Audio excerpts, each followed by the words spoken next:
Hi guys, good morning. Good morning guys, alas 9 na sa buntag guys. Karon pa ko namahaw guys. Nahaw ta guys. Akong sudaan is chicken. Sunod niya akong buhok guys. Namahaw ta. Welcome to my vlog! Kumusta po kayong lahat dyan mga kapatiran? Mga unta mga kapatid. Pagkatapos ko nito guys, pagkatapos kong kumain laba muna ako ng kumot namin guys. Kasi parang 3 araw na yun. So bang hihumulan? Ano bang hihumulan? Basta hihumulan ako guys. 3 araw na. Kasi wala kaming tubig. Hindi ko na malabhan. Kaya ngayon maglaba ako guys. Kay umulan kasi kahapon may tubig. So, pwede akong maglaba.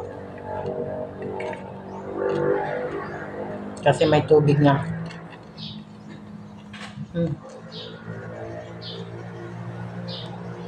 Ako lang ang magsabon guys. Ako lang ang magkusot ba. Pero hindi ako ang magwaswas guys. Kaya ang bigat. Hindi pwede sa akin ang mabigat guys. Kasi yung mattress ko guys ba maus-us. Ano ba sa Tagalog yung mattress na us-us? Basta ganun.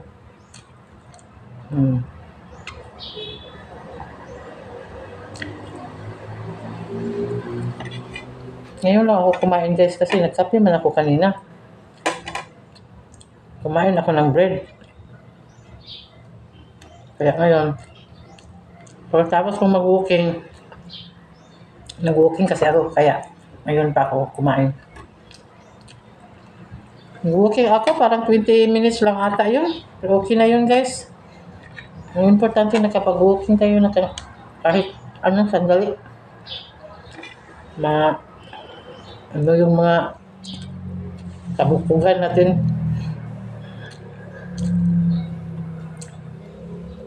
Kaya kain tayo kasi mabigat yung habol na laban mo ngayon.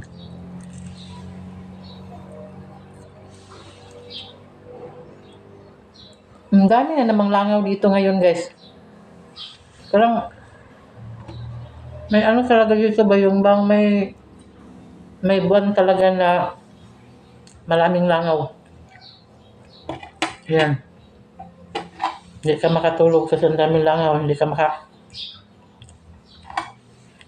kahit mag-upo-upo ka lang. Yan. Ang daming langaw.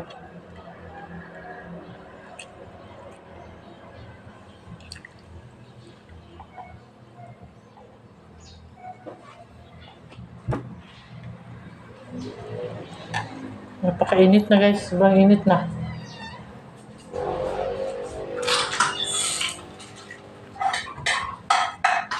Nilakaw na sila, Ben? Meron siya. Saan may natingog? Hindi, siguro. Ang harap ako kadungog wala. Ay, nagtingog tubig.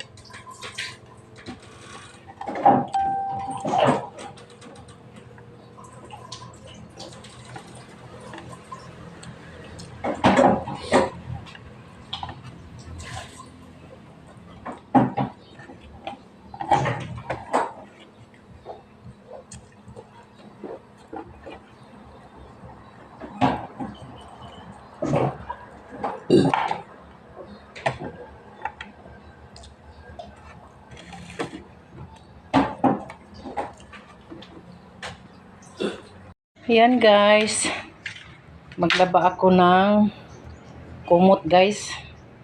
3 araw na yan nababad kasi walang tubig ngayon.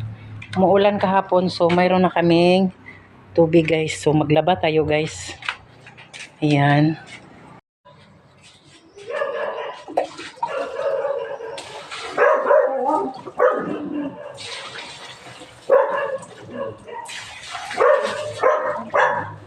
Hala!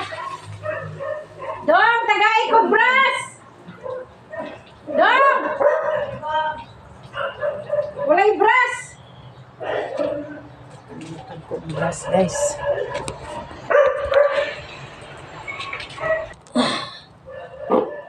Yan. Ang bigat.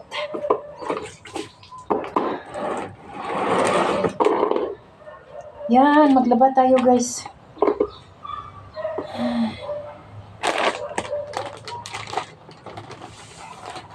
Ako lang ang mag-usot nito guys, pero hindi ako ang waswas. Kasi, aray, mabigat.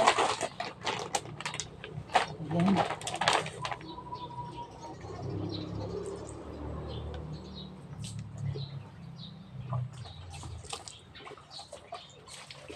Wala palang meron pala dito, planggana guys. Oh, ayun na planggana. Lasan mo na natin.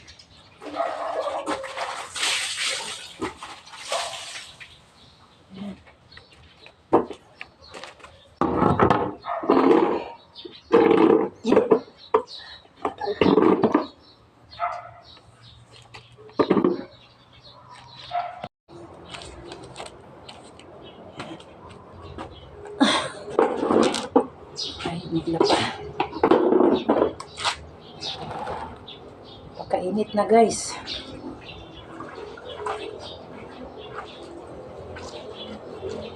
Pagkainit na.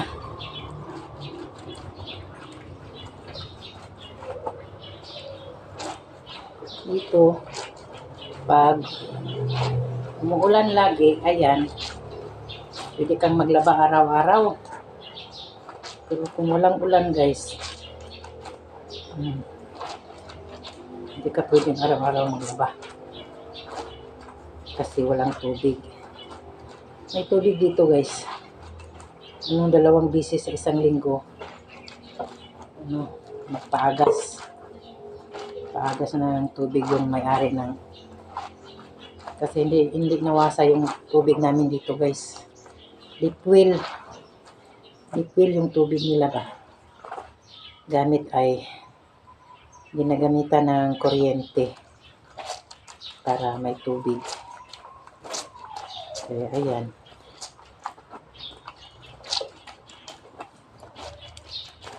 Wala namang agas ngayon.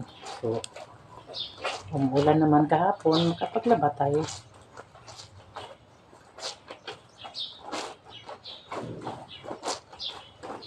Kasi nakakapagod naman na maaga pa ba. Tapos, wala ka ng ibang gagawin ba. Tapos ka nang linis. So, higa ka na naman. Cellphone. So, ngayon, maglaba-laba muna tayo guys.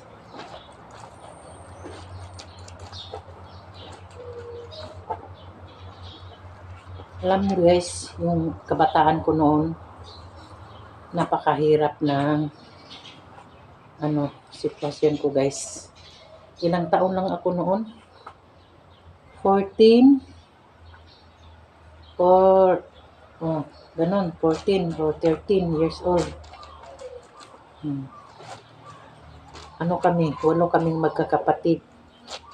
Pang-apat, pang-5, sa 2, 3. Pang-4 na ako guys. Pang-4 ako guys. Tapos yung sitwasyon namin, kasi yung nanay ko is sakitin ba. Sakitin siya kasi yung balakang niya guys, maliit pa siya. Diba sa unang panahon, yung mga matatanda, napaka-stricto, diba? Napaka-stricto ng panahon guys. Pag magkamali ka ng sagot, iitsa ka. Salibay ka guys ba? Yan, iitsa ka sa bintana. Ganon, sipain ka.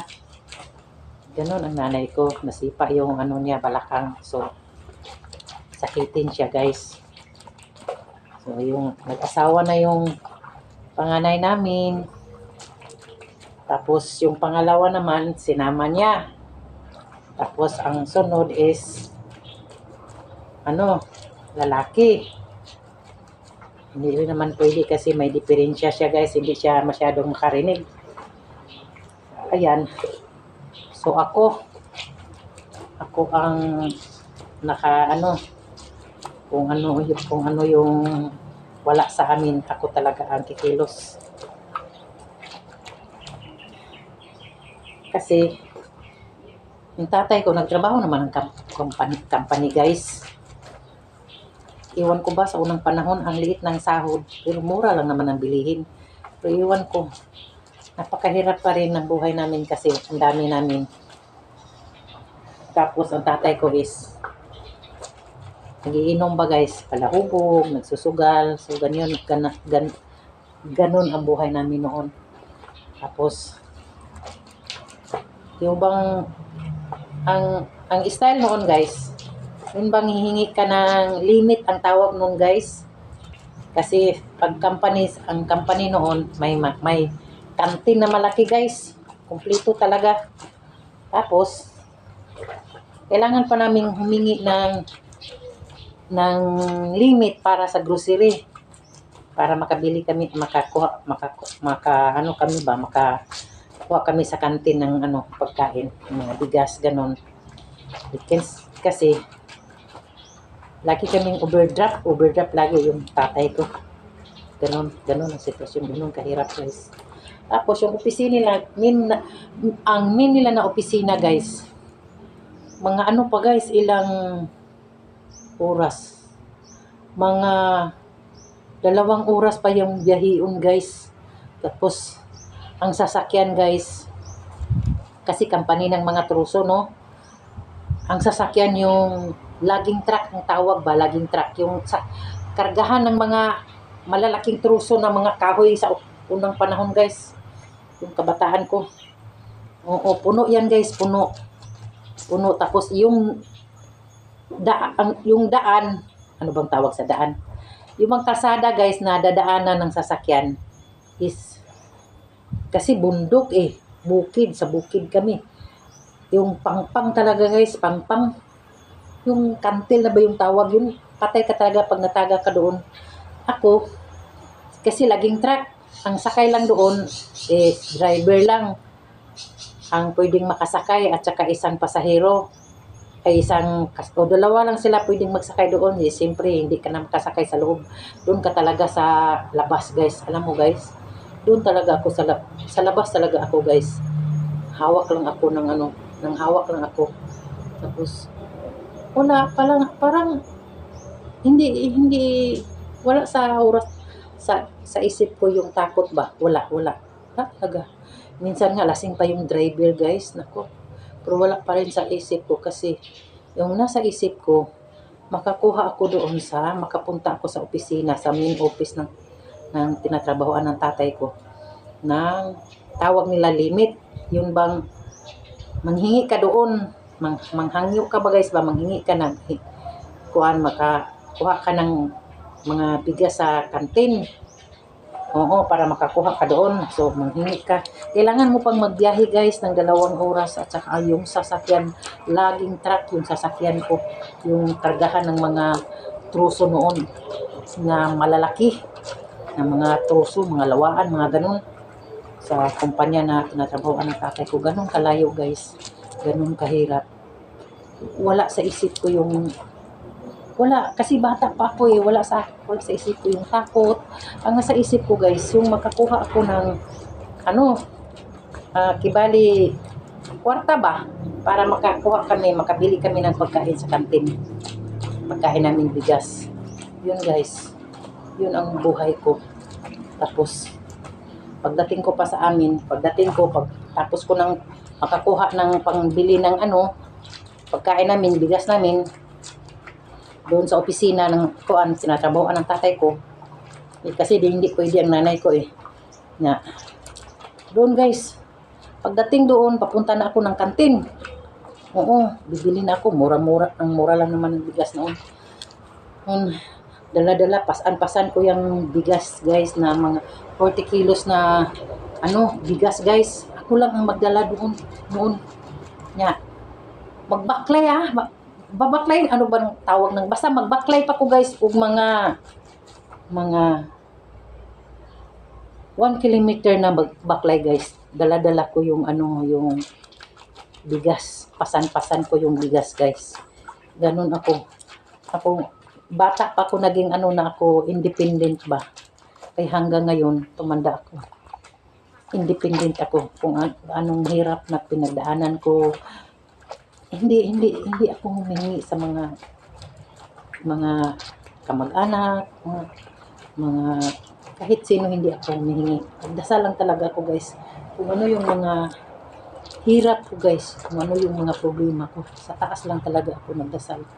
Doon lang talaga ako kumapit guys. Hindi ako kumapit kung sino-sino, kung saan sa mga kapatid yung ganyan. Kasi mahirap din sila guys. Wala ka rin malapitan.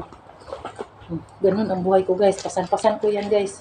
Tapos pag kasi magkano lang yung ibigay sa opisina, ang liit lang, hanggang bigas lang yun guys. Mga kunting mga gamit sa bahay, ganun lang ang maano ko. Yung pang-ulam, wala na. Kaya ayan, kasi nasa kami, sa province kami nakatira, may mga doon guys, may mga, yun bang may mga tanim. Kasi mga bata pa, may mga tanim doon ng mga pinya, mga gulay, ayan. Marami kami guys, kaya pupunta kami doon guys. Manguha kami doon ng mga gulay. Basta mga gulay, kukuha kami doon ng mga gulay. Tapos, pasakpan kami ng may-ari guys. Ala, sasapa kami. Sasapa kami talaga dadaan guys. Yan, sasapa kami dadaan. Minsan, naabutan kami ng may-ari. Pagdating namin doon sa sapa, andoon namin yung may-ari. Kasi ako lagi ang nag-iisip. Hindi na ako kailangan utusan ba guys na, hingi, hanap ka ng doon, ulam, ganyan, mga Hindi ako ganun guys. Kasi hindi ka rin pwedeng napaka-stricto sa unang panahon ba. Hindi ka pwedeng maglaro kung marami pang gawain. Yan guys, yung mga gawain ko guys, tatapusin ko ng maaga yan guys, para lang makapaglaro ako. Tapos, kasi walang ulam. Sa province kasi, pupunta ka lang doon, hindi ka matatakot mag-adto sa kahit malayo. Hindi ka matatakot kasi wala pa namang mga ripis-ripis ng panahon guys. Wala pa. So, doon, maghanap ako ng gulay guys. Maghanap ako ng mga pako. Yung mga pako, alam niyo ba yung pako? Yun, maghanap ako ng pako. Kung hindi, mga tangkong, ganyan, kangkong. Yan, maghanap ako, lulutuin ko yan. Magsaing ako ng maaga, magluto ako ng ulam. Ako na mag-isip, ako na maghanap kung saan kami, anong uulamin namin, kung saan ako kukuha, ganun. Kaya, lumaki akong independent guys. Ganun ako.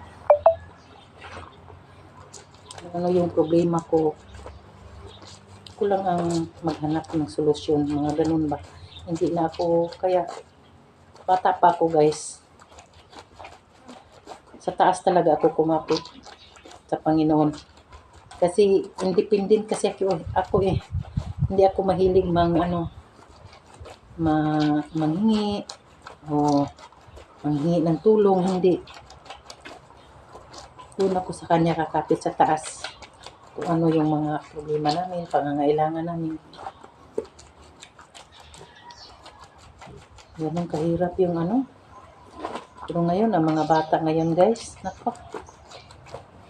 Yung boses mo aabot pa ng kabilang baryo, hindi ka marinig. Ang pakaisi na lang ang buhay nila ngayon. Pero noon kami, nako. Lalo na ako guys. Napakahirap ng pinagdaanan ko sa buhay. Napakahirap talaga. Parang pasan ko yung daigdig. Hanggang sa nag-asawa ako. Sabagay, hindi naman perfecto yung buhay may asawa guys. Dadaan ka talaga sa maraming pagsubok. Ayan. Pasan ko naman lahat ng mga pagsubok. Ngayon, kasi habang buhay, hindi mawawala yung mga problema guys. Diba? Mga pagsubok sa buhay. Ngayon, iba na naman pagsubok sa buhay ko. Nung nawala yung asawa ko, ang problema ko guys. Kung paano ko bubuhayin ang dalawang anak ko. May anak pa ako nag-eskwela sa kolehiyo. May mga kunti kaming mga napundar. Yun ang pinagkukuhaan ko ng pangangailangan namin. Ganun. Okay. Wala namang ngayong panahon ngayon guys. Lahat naman tayo naghihirap. Tiis-tiis na lang. Tsaka manalangin lagi. Kasi wala naman tayong magagawa eh. Sarili natin wala tayong magagawa. Kaya yan. Yun ang story ng kabataan ko guys. So, mahaba na yung vlog ko. Mahaba na yung vlog ko guys. Sobrang haba na.